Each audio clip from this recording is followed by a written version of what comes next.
Bom dia, bonito por Deus, é isso aí, vamos estudar a palavra de Deus. Olha só, a gente vai estudar hoje sobre dois temas bem importantes: falsa dicotomia e praticantes da palavra. São os dois temas que a gente vai estudar. Olha, falsa dicotomia, a gente sabe, a dicotomia é aquela que divide em duas partes. Então a gente vai ver falsa religião e a verdadeira religião. Mas olha só, assim como a religião inútil tem características claras, o mesmo ocorre com a religião pura e sem mácula para com o nosso Deus e Pai. Tiago capítulo 1, versículo 27. Ela inclui visitar os mais vulneráveis da sociedade e manter-se incontaminado do mundo. Verso 27. Esse versículo foi caracterizado e caminhou entre a humanidade na vida de Jesus. Então você pode ver, nas duas religiões, na falsa religião e na verdadeira religião, existe isso. As pessoas visitam os encarcerados, visitam os doentes. A gente o que mais vê as pessoas demonstrando isso. Mas vamos lá, mais para frente ainda. Ele visitou e ministrou aos mais vulneráveis e também revelou de maneira perfeita uma vida justa. Em todo o contexto das características de Jesus, a gente vai ver a verdadeira religião transbordando na vida de Jesus em todo esse contexto aí. Olha, a palavra grega para visitar, usada nesse versículo, não se refere ao encontro casual de duas pessoas. Ao longo do Novo Testamento, esse termo indica algo bem mais profundo. Uma visita em benefício de alguém para ajudar, ministrar ou redimir. Então, nesse contexto, Jesus ele visitava não somente para conversas banais, não somente para risadas, mas Jesus, as visitas de Jesus, ela tinha um objetivo: ministrar. Na verdade, são dois objetivos: ministrar e redimir. Era uma visita completa, uma visita da qual ele poderia voltar e ter a certeza de que ele fez um trabalho bem feito ali. Além disso, Jesus visitou as pessoas em suas necessidades espirituais e ensinando-lhes a verdade sobre Deus e sobre si mesmo, como o Messias. Mateus capítulo 5, versículo 6 e João capítulo 3, versículo 1 ao 21. Jesus ministrava sobre todos, até sobre os mais ignorados da sociedade. Aquelas pessoas da qual a gente também, às vezes, exclui aquelas pessoas. Essas pessoas, Jesus estava lá também e ele ministrava sobre essas pessoas.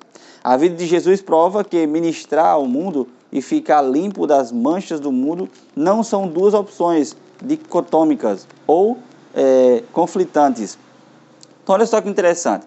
A gente sabe, como cristão, precisamos exercer esse trabalho, precisamos visitar as pessoas mais vulneráveis, precisamos ajudar as pessoas, mas não se contaminar com o mundo. Isso não quer dizer que você tem uma religião, que você precisa se associar, entrar ali, fazer parte daquilo ali para poder você ajudar essa pessoa. Você precisa trabalhar em cima do evangelho para que Deus possa transformar a vida daquela pessoa. Agora, olha só. Enfatizar o comportamento externo tem seu lugar, mas um coração não transformado é inútil. Por outro lado, enfatizar a transformação interior também é importante, mas uma verdade não vivida não é o que Deus pede. Em vez disso, a comunhão com Deus leva à transformação e essa transformação leva a uma vida de serviço. Então, olha só, a gente precisamos conhecer um pouco agora, bem interessante o que a gente vimos. Enfatizar o comportamento externo, parte de fora, tem seu lugar, mas um coração não transformado é inútil. Por outro lado, transformar o coração e essa transformação não transbordar para fora também se torna inútil. Então, nesse contexto, a gente precisa analisar que a religião ela tem que estar ligada a essas duas partes. Fé e obras têm que estar unidos aí. Olha só, então já na parte de praticantes da palavra, é o contexto que a gente precisa analisar. Todo bolo só é provado, só é saboreado, só tem o seu gosto quando você pega a receita e coloca em prática o que está na receita. Então é isso que a gente precisa ver. O evangelho verdadeiro, ele só se torna saboroso quando você pega a receita que está na palavra de Deus e coloca em prática na vida das pessoas. E isso precisa acontecer. Olha só, de púlpitos modernos são proferidas as palavras: creiam, apenas creiam, tenham fé em Cristo. Vocês não têm a ver com a velha lei, apenas confiem em Cristo, como isso é diferente das palavras do apóstolo, o qual declarou que a fé sem as obras é morta. Ele disse: sejam praticantes da palavra e não somente ouvintes, enganando a vós mesmos. Precisamos ter aquela fé que opera pelo amor e purifica o coração. Muitos procuram substituir a retidão da vida por uma fé superficial, pensando em obter, desse modo, a salvação. O que é que a gente vai ver aqui? Olha, a gente precisa entender que a verdadeira pregação que está na palavra de Deus, a palavra de Deus, ela precisa ser praticada e não somente ouvinte. Quanto hoje, em nossos dias, muitas pessoas só vão para a igreja sentar, ouvir e saem dali e não colocam em prática aquilo que Deus pediu que a gente colocasse. O Senhor requer nesse tempo o mesmo que Ele exigiu de Adão no Éden: perfeita obediência à lei de Deus. No contexto que a gente está vivendo hoje, a gente vê que muitas religiões estão dizendo que Jesus, quando veio, aboliu a lei ali, destruiu toda a lei. Mas a gente sabe, em todo o contexto da palavra de Deus, que diz que a lei é santa, justa e boa, perfeita, imutável. Então essa lei, ela não foi abolida. E no contexto que a gente vive é assim: venha para Jesus, Jesus te quer do jeito que você está, fica do jeito que você está, não precisa mudança nenhuma, só precisa amar Jesus e tudo mais. O verdadeiro evangelho não é dessa forma. O verdadeiro evangelho, ele pega você, transforma a tua vida e você não se torna a mesma pessoa. Porque a gente sabe que em Coríntios fala que todo aquele que está com Cristo é nova criatura. As coisas velhas ficaram para trás e eis que se fizeram novas. O verdadeiro evangelho transforma a vida das pessoas. Então preste atenção no que eu vou falar para você. Se você está em algum tipo de determinação religiosa,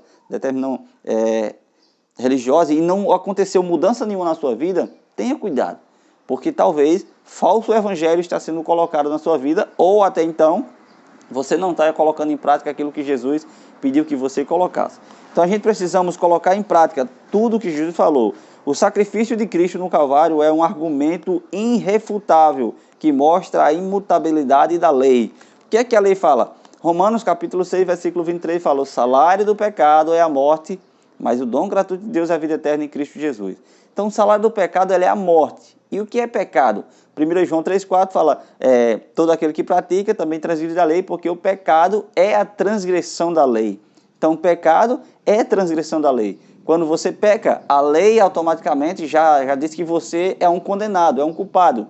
Mas Jesus Cristo, ele cumpriu a lei da seguinte forma: ele veio e morreu por cada um de nós. Aquela morte que era para a gente na cruz, ele assumiu aquela morte ali.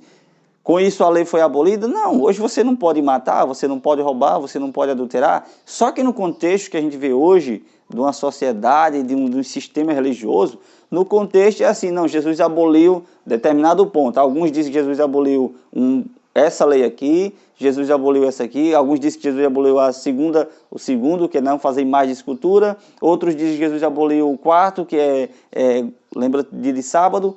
Mas a gente sabe que Deus, ele não muda. De acordo com Malaquias, capítulo 6, versículo 3, Deus não muda. A lei é perfeita. Então, nesse contexto que a gente está vendo, a gente precisamos sim observar a lei de Deus, viver uma vida separada do mundo, viver uma vida transformada pelo poder de Deus. Que Deus possa abençoar vocês nessa manhã. E eu convido vocês a orar nesse exato momento. Eterno Deus e grandioso Pai, queremos agradecer ao Senhor pelo privilégio de estudar a Tua Palavra. Que Teu Santo e Bom Espírito venha habitar em nosso coração, Pai. Somos pecadores, somos miseráveis pecadores, carecemos da glória do Senhor. Nos ajuda, Pai, a nos tornarmos praticantes da Tua Palavra e não somente ouvintes. Fica conosco, em nome de Jesus Cristo. Amém.